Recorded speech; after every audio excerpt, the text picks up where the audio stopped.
पिछले लेक्चर में हमने पढ़ा था इलेक्ट्रिक पोटेंशियल और पोटेंशियल डिफरेंस क्या होता है। अब मैंने आपको यह भी बताया था कि इलेक्ट्रिक पोटेंशियल किसी एक पॉइंट पर पॉइंट चार्ज की वजह से कितना होता है, वो भी हमने पिछली वीडियो में डिस्कस कर लिया है। आज हम पढ़ेंगे इलेक्ट्रिक पोटेंशियल ही, लेकिन ग्रुप ऑफ चार्जेस की वजह से। एक चार्ज की वजह से कितना होता है वो हम निकाल चुके, लेकिन अब अगर ग्रुप ऑफ चार्जेस हो, बहुत सारे चार्जेस हो, उसकी वजह से इलेक्ट्रिक पोटेंशियल कितना होगा, आज हम वो पढ़ेंगे। तो electric potential at a point due to the system of charge. System होता है एक ग्रुप ऑफ चार्ज, चार्जेस का ग्रुप बना के फिर किया जाए। हमें पता है कि Q1 की वजह से P पॉइंट पे इलेक्ट्रिक पोटेंशियल कितना होगा, सिर्फ एक चार्ज की वजह से हमने किया था। आज Q2 की वजह से भी देखेंगे, Q3 की, Q4, Q5, Qn। n मतलब कुछ भी डाल दो आप, ओके 1 2 3 4 5 6 कुछ भी n तक, n कोई भी नंबर है, नेचुरल नंबर है, ओके। तो यहां तक जितने भी चार्जेस होंगे उन सब की वजह से electric potential at a point P कितना होगा, इसमें हम वो डिस्कस करेंगे। उसे कहेंगे जब एक ग्रुप का बहुत सारे चार्जेस को मिलाया तो एक सिस्टम बन गया। उसी सिस्टम ऑफ चार्जेस की वजह से इलेक्ट्रिक पोटेंशियल कितना होगा, किस पे, एक पॉइंट P पे। तो वो हम निकालने जा रहे हैं। हमने क्या किया है, charges Q1, Q2, Q3, Q4, Q5 at the distance. Q1 P से कितना दूर है, इसको R1 ले लो। Q2 कितना दूर है, इसको R2 ले लो, इसको R3, इस तरह से R4, R5 और लास्ट ये पोजीशन दिखाते हैं तो पोजीशन वेक्टर हुए, ठीक है। ये डिस्टेंस है, डिस्प्लेसमेंट वेक्टर हुए, ओके। तो ये Qn है, यहां पे आप Rn ले सकते हो। तो इस तरह से ये डिस्टेंसेस है चार्जिंग के फ्रॉम पॉइंट P। अब यहां पे देख सकते हैं आपके R1, R2, Rn are the distances किस पॉइंट से, P पॉइंट से, जो हमने P पॉइंट दिया है, okay. Intensity at point P हमें फाइंड करनी है, हमें इलेक्ट्रिक पोटेंशियल फाइंड करना है, हमें electric potential electric potential at point P, at a point P हमें फाइंड करना है। अब देखो, हम जानते हैं कि इलेक्ट्रिक पोटेंशियल किसी भी पॉइंट पर due to a point charge कितना होता है, V is equal to 1/4 pi epsilon naught Q upon R। कल हमने डिस्कस किया था, Q अपॉन X लिखा था उसको, वही है तो डिस्टेंस ही, यहां उसको R ले लिया तो ये बना Q अपॉन R। अगर वो पोटेंशियल सिर्फ Q1 चार्ज की वजह से हो तो वो होगा Q1 अपॉन R1, ओके। अगर Q2 की वजह से हो Q2 अपॉन R2, Q3 की वजह से Q3 अपॉन R3 और सो ऑन, Qn की वजह से हो तो Qn अपॉन Rn होगा। तो यही मैंने किया कि टोटल पोटेंशियल होगा V1, V2, V3 so on Vn तक, जितने भी हैं पोटेंशियल उन सबको प्लस कर दो तो ये अकेला V बनेगा एक बड़ा, ठीक है। अब V1 के लिए Q1 बाकी सेम है, 1/4 ये सब के लिए सेम है। तो Q1 अपन R1, 2 था तो 2 2, 3 था तो 3 3, 4 था तो 4 4, n था तो n। कितना सिंपल है। अब इन सब में कॉमन क्या था, 1/4 pi epsilon, 1/4 pi epsilon, 1/4 pi epsilon, तो 1/4 पाई एप्सिलॉन कॉमन था, उसको एक साथ बाहर ले लिया, अंदर बचा Q1 R1, Q2 R2, Q3 R3, Qn Rn, ये देख लो सो ऑन करके। तो ये सारा इसके बीच में आ गया। अब देखो ये तो बाहर है, ये है बीच में प्लस, तो प्लस को हम बोलते हैं सम। समीशन के लिए ये सिंबल होता है, ये इसके लिए हम सम कर देते हैं, ठीक है। ये सम का सिंबल है। जब n चार्जेस हैं हमारे पास, ठीक है, n चीजें हो, उनको ऐड करना हो तो जनरली दिखाने के लिए हम इस सिंबल का यूज करते हैं, ये होता है समीशन, एडिशन, ओके। तो यहां भी मैंने वही किया, V इज इक्वल टू, देखो 1/4 पाई एप्सिलॉन कॉमन है तो एक ही बार लिख दिया। फर्क किस में है, Qi Ri। देखना, जब मैंने I को 1 डाला, यहां लिखा I equal to 1 to n, ये ऊपर n है, 1 to n, ओके।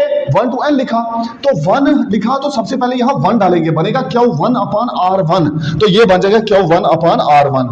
अब उसके साथ साथ जब हम यहां पे 2 लिखें, क्योंकि 1 से लेकर n तक लिखना है हमें, तो 2 लिखें Q2 अपॉन R2, तो यही बन जाएगा। बोलोगे बीच में क्या है, ये प्लस कहां से, अरे समीशन का मतलब ही यही है प्लस, तो बीच में प्लस प्लस डालते जाओ तो ये जर्नल बन जाएगा। तो ये है ग्रुप ऑफ चार्जेस की वजह से किसी एक पॉइंट पर कितनी होती है इलेक्ट्रिक पोटेंशियल। अब इक्वी पोटेंशियल सरफेसेस क्या होते हैं। इलेक्ट्रिक पोटेंशियल तो हमें पता चला, अगर वो देखो इलेक्ट्रिक पोटेंशियल कहीं कुछ होगा कहीं कुछ होगा, इसलिए तो मैंने बोला कि V1 कहीं पे V2, कहीं पे V3, कहीं पे Vn अलग अलग होगा।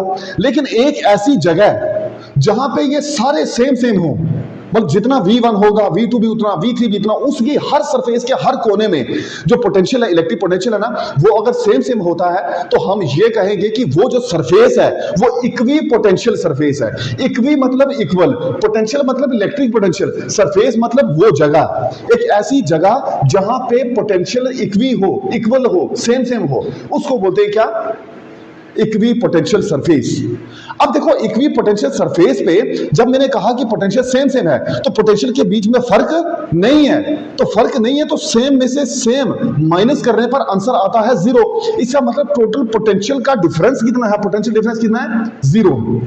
एक इक्वी पोटेंशियल सरफेस के ऊपर जो पोटेंशियल डिफरेंस होता है वो बिल्कुल 0 होता है, क्योंकि सेम सेम होते हैं। तो डिफरेंस कितना होगा? सेम चीजों का डिफरेंस हमेशा 0 होता है, तो पोटेंशियल डिफरेंस हमेशा 0 होगा यहां पे। अब देखो एक ऐसी surface that every point of which the electric potential is same, electric potential her point पे जिसके सेम हो is called the equi potential, उसे हम कहते हैं इक्वी पोटेंशियल सरफेस। अब देखो ऑन इक्वी पोटेंशियल सरफेस, जो इक्वी पोटेंशियल सरफेस ऐसा होगा the total work done is 0।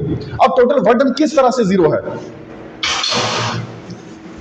Total work done is 0। अब टोटल वर्क डन किस तरह से 0 है? जब हमें पता कि पोटेंशियल डिफरेंस ही 0 है तो हमें तो फॉर्मूला पता है, हमें पता है कि V is equal W upon Q, मतलब potential is equal to work done upon charge. तो जब यहां पे पोटेंशियल ही 0 है तो वर्क भी 0 होगा ना। कैसे? ये देखो V is equal W upon charge, work done upon charge. तो यहां से cross multiply W upon charge, W Q को V से किया, क्या हुई? इज इक्वल टू Q का Q लिखा, V को 0 लिखा। अरे अभी तो मैंने बोला कि पोटेंशियल डिफरेंस कितना है? 0। तो यहां पे 0 लिखा ना, फिर Q 0 था, 0 आ गया तो W इक्वल टू 0। तो टोटल वर्क कितना हो गया? 0। यही तो लिखा था, वर्क डन इज 0। तो ये यहां पे वर्क 0 हो गया। क्या कहते हो? इलेक्ट्रिक फील्ड इंटेंसिटी और उस सरफेस के बीच में रिलेशन को, उन दोनों के बीच में रिलेशन होगा 90 डिग्री वाला। ठीक है? इलेक्ट्रिक पोटेंशियल जो सरफेस है और इलेक्ट्रिक फील्ड इंटेंसिटी, उन दोनों के बीच में क्या रिलेशन होगा? वो दोनों परपेंडिकुलर होंगे आपस में। कैसे? ये देखो वर्क होता है फोर्स इनटू डिस्प्लेसमेंट। फोर्स होती है इलेक्ट्रिक फोर्स, जो हमने पढ़ी थी कहां पे? एक पॉइंट चार्ज के लिए, किसी पॉइंट चार्ज पर, जो यहां पे चार्ज है किसी पॉइंट पर, उस पॉइंट पर इलेक्ट्रिक फील्ड इंटेंसिटी का मतलब ये है कि उसमें लगने वाली फोर्सेज, कितनी फोर्स को वो एक्सपीरियंस कर रहा है। अरे फोर्स को बोला ना मैंने, तो वो फोर्स ही तो हुई, तो वो थी हमारे पास E is equal to F upon Q। तो जहां से क्रॉस मल्टीप्लाई करो F is equal to Q E, तो जहां जहां F वहां वहां Q E। डॉट S तो डॉट S ही है। इक्वल टू 0 क्यों लिखा? क्योंकि वर्क था तो वर्क 0 ही है। ये देखो, ये देखो यहां वर्क 0 था तो 0 लिख दिया। तो इसमें E dot S is equal to 0। बोलोगे क्यों कहां गया? अरे मल्टीप्लाई में बाहर जाके डिवाइड हो गया तो 0 upon Q is equal to 0। ठीक है? तो E dot S is equal to 0। अब आपको यह भी पता है कि जब मैंने लिखा E dot S equal to 0 तो डॉट हटाओ, देखो ये ऐसे डॉट हटाओ तो कॉस लगाओ, ES कॉस थीटा।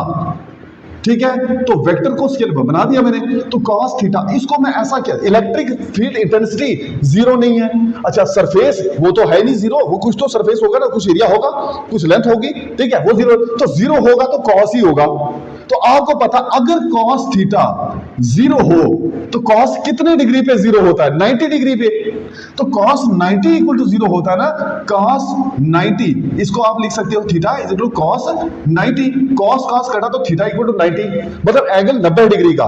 90 को बोलते हैं परपेंडिकुलर। इसका मतलब दोनों आपस में क्या हुए? ये साइन होता है परपेंडिकुलर का। आपको पता होना चाहिए ये पैरेलल का साइन होता है, ये परपेंडिकुलर का। तो ये परपेंडिकुलर है, ES के परपेंडिकुलर है। तो आज आपने क्या सीखा कि ग्रुप ऑफ चार्जेस यानी सिस्टम ऑफ चार्जेस की वजह से किसी एक पॉइंट पर कितना इलेक्ट्रिक पोटेंशियल होता है, वो क्या होता है, और उसके बाद इक्वी पोटेंशियल सरफेस पे क्या क्या होता है। ठीक है? तो आज के लिए बस इतना ही। कल एक नई वीडियो लेकर, नया लेक्चर लेकर आऊंगा।